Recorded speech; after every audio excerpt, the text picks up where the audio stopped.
Olá, bom, hoje então a gente vai conversar um pouquinho sobre o A Teus Pés, da Ana Cristina César. Esse livro aqui foi publicado pela primeira vez em 1982 e, na verdade, ele é uma coletânea dos livros já publicados pela autora até o momento. Então, assim, esse aqui foi o único livro publicado em vida. Um ano depois, em 1983, a autora cometeria o suicídio. Esse livro aqui, então, traz o A Teus Pés, que até o momento era, então, um livro inédito, e traz também outros livros que a autora publicava de forma independente, né? São eles então Cenas de Abril, tem também o Correspondência Completa e por fim o Luvas de Pelica. Mas como vocês podem ver, é um livro super curtinho, né, em tamanho pocket aqui. O A Teus Pés mesmo tem ali por volta de 50 páginas. Os demais livretos que estão contidos aqui nessa edição também tem cerca de 20 páginas e o Correspondência Completa, que é espetacular, é apenas uma carta. Então ele tem ali, sei lá, meia dúzia de páginas. A Ana Cristina fazia parte então da geração de poetas dos anos 70.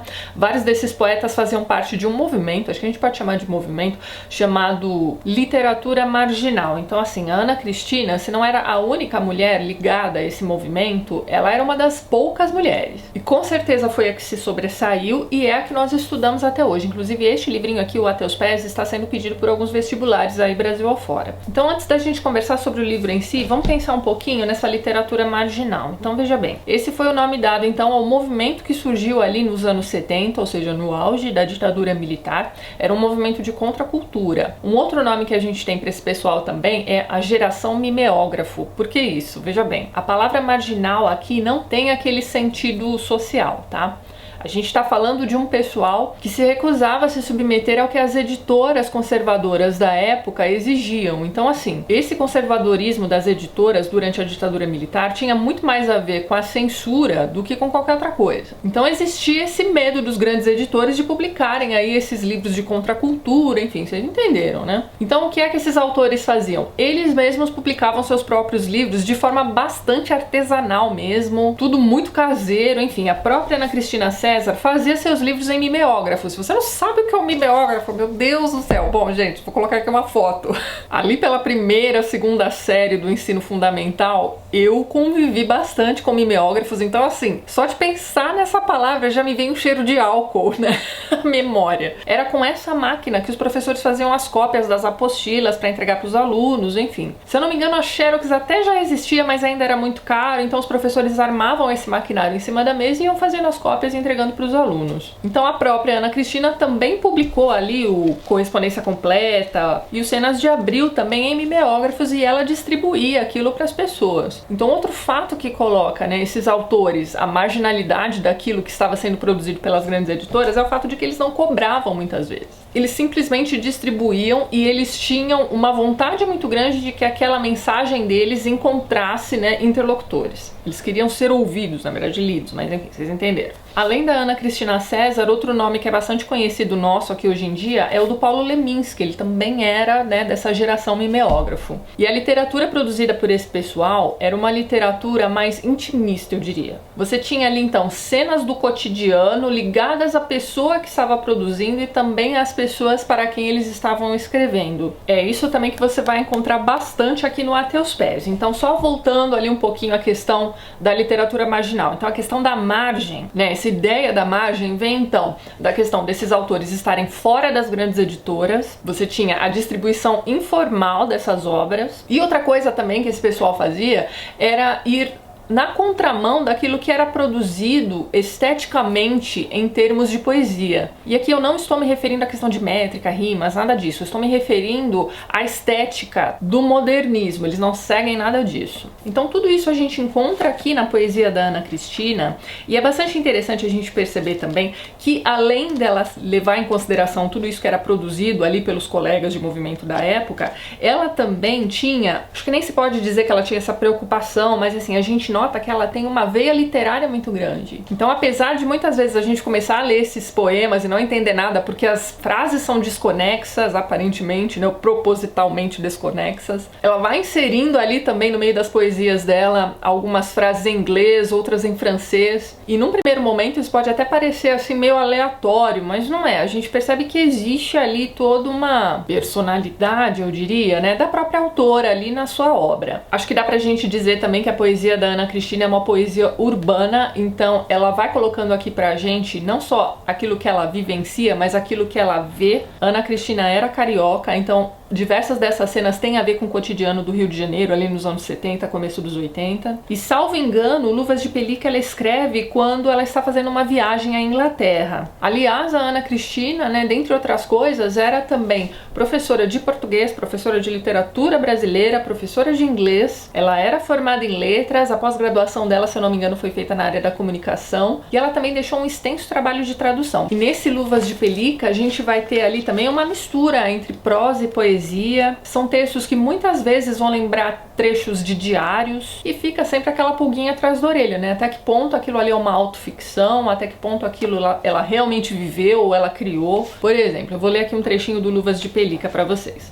Blissful Sunday afternoon, enroscada na cama, 4 cobertores de vão, ouvindo Top 40s na rádio de cabeceira. Esse Top 40s era um programa bastante, como é que eu vou dizer, tradicional, em que você tinha ali as 40 músicas mais pedidas, as 40 músicas mais tocadas ali. Enfim, era a parada de sucesso ali da época. E algumas rádios de São Paulo, pelo menos, transmitiam também esses, principalmente o American Top 40s. Mas ela continua, ó. Sobrou um pouco de enjoo do curry do almoço.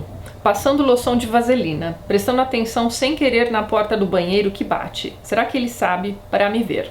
Lendo Class, provavelmente é o nome de uma revista. Meu olho pensa em figuras complicadas, descaradas, excitadas, milhares de minúcias subindo colunatas ou atendendo às núpcias das 3 noivas Art Nouveau. Ofélia, Salomé, esfinge escalando o Édipo entre rochedos. Meu olho pensa, mas esquecerei depressa. Blissful Sunday afternoon, às vezes chove uma pancada e para. Então assim, lendo esses trechos, né, esses parágrafos soltos ali do Luvas de Pelica, a impressão que dá é que a gente está realmente lendo o diário dela.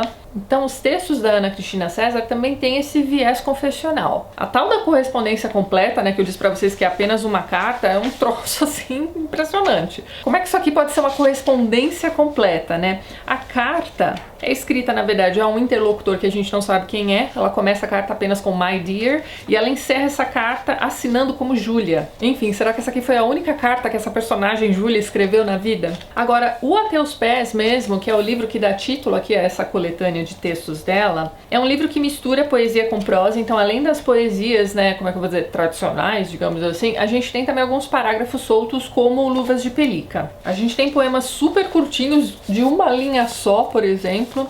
Então, assim, esse aqui de uma linha só, vou ler aqui pra vocês. Preciso voltar a olhar de novo aqueles 2 quartos vazios. É só isso, mas preste atenção, ó, preciso voltar a olhar de novo aqueles 2 quartos vazios. Além daquela repetição do som da letra V, cuja figura de linguagem, se eu não me engano, é a aliteração. Deixa eu só confirmar aqui. É isso mesmo, é literação. Então, além do efeito sonoro, a gente tem uma certa melancolia também, né? Voltar a olhar de novo aqueles 2 quartos vazios. Então, assim, quem será que se ausentou desses 2 quartos vazios, né? E por que é que ela precisa voltar a olhar aqueles 2 quartos vazios? Então, uma certa melancolia aqui nessa frase. Tem um outro poema curtinho aqui ao lado desse, né? Chamado Cartilha da Cura. Olha só.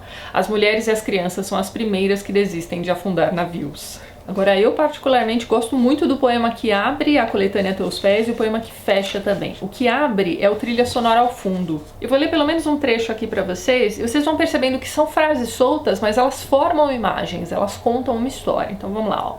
Trilha Sonora ao Fundo, piano no bordel, vozes barganhando uma informação difícil. Agora silêncio. Silêncio eletrônico produzido no sintetizador que antes construiu a ameaça das asas batendo freneticamente. Os canais que só existem no mapa. O aspecto moral da experiência. Primeiro ato da imaginação. Suborno no bordel. Eu tenho uma ideia. Eu não tenho a menor ideia. Uma frase em cada linha. Um golpe de exercício.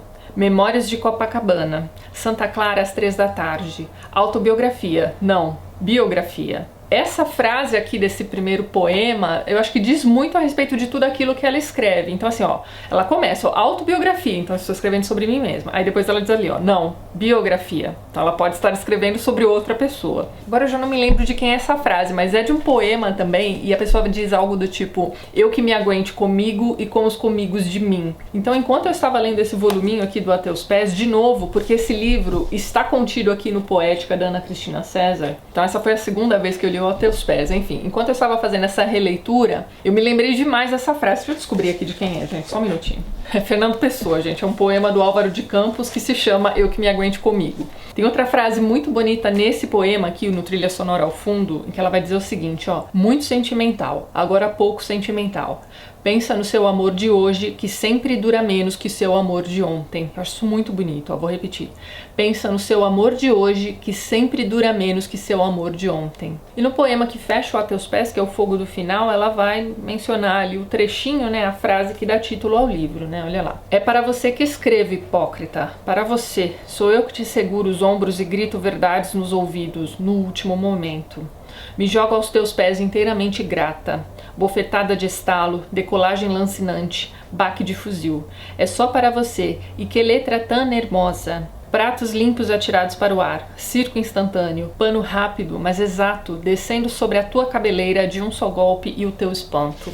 Então você vê, né? As poesias dela trazem alguma coisa de visceral, trazem alguma coisa do cotidiano, trazem alguma coisa de melancólica, trazem também a observação da cidade ao redor. Tem essa questão de ser confessional e tem essa questão de ser uma autobiografia ao mesmo tempo que não é. Enfim, gente, só lendo mesmo pra você entender. E uma coisa interessante a respeito do fim do A Teus Pés é que ela coloca ali uma lista de autores, olha lá, índice onomástico. E aí ela vai mencionando ali diversas pessoas, de Billie Holiday, passando por James Joyce, Catherine Mansfield, Walt Whitman, e fica assim, essa lista no final do livro. E aparentemente são ali autores que de alguma forma apareceram ali nos poemas dela que a gente acabou de ler, né? Já que isso aqui tá nas costas praticamente do livro. Então fica aquela dúvida, né? Será que ela tentou emular ali a escrita de algum deles em algum momento ali, em alguma linha? Sem dúvida, essa aqui é a lista de autores que influenciaram de alguma forma a escrever esse livro, né?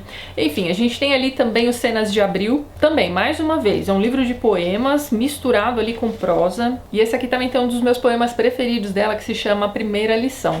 Olha como ela encerra esse poema, olha só. Olho muito tempo o corpo de um poema, até perder de vista o que não seja corpo, e sentir separado dentre os dentes um filete de sangue nas gengivas. Então você vê, é como se escrever esses poemas fosse, na verdade, um processo doloroso para a autora. Ou ela pode estar querendo dizer também que a leitura de poemas só vale a pena quando causam, né, esse filete de sangue nas gengivas. Enfim, gente, deixo aqui a dica forte para que você leia o A Teus Pés, conheça a Ana Cristina César. Ela é com certeza uma das poetisas mais interessantes, né, da nossa literatura a se conhecer. Caso não conheçam ainda, claro. E como eu tinha dito para vocês, não se esqueçam de que o A Teus Pés está contido aqui no Poética. Inclusive os 4 primeiros livros que compõem aqui esse volume são os livros, né, que estão aqui no A Teus Pés. E eu vou deixar lá embaixo na descrição do vídeo os links para onde vocês podem encontrar esses 2 livros. Deixo aqui também meu agradecimento à minha amiga e professora maravilhosa Juliana Gervason, que me ajudou aqui nessa questão da literatura marginal. Eu acho muito maravilhoso, né, que literatura marginal esteja aí também, não só no currículo do ensino médio, como também esteja sendo pedido nos vestibulares, porque na minha época, pelo menos, gente, pelo menos na escola em que eu estudei, a gente não estudou poesia marginal. Mas não tem problema nenhum, né? A gente vai preenchendo as lacunas por conta mesmo, certo? Então é isso, vejo vocês nos próximos vídeos do canal. Um beijo grande e até mais!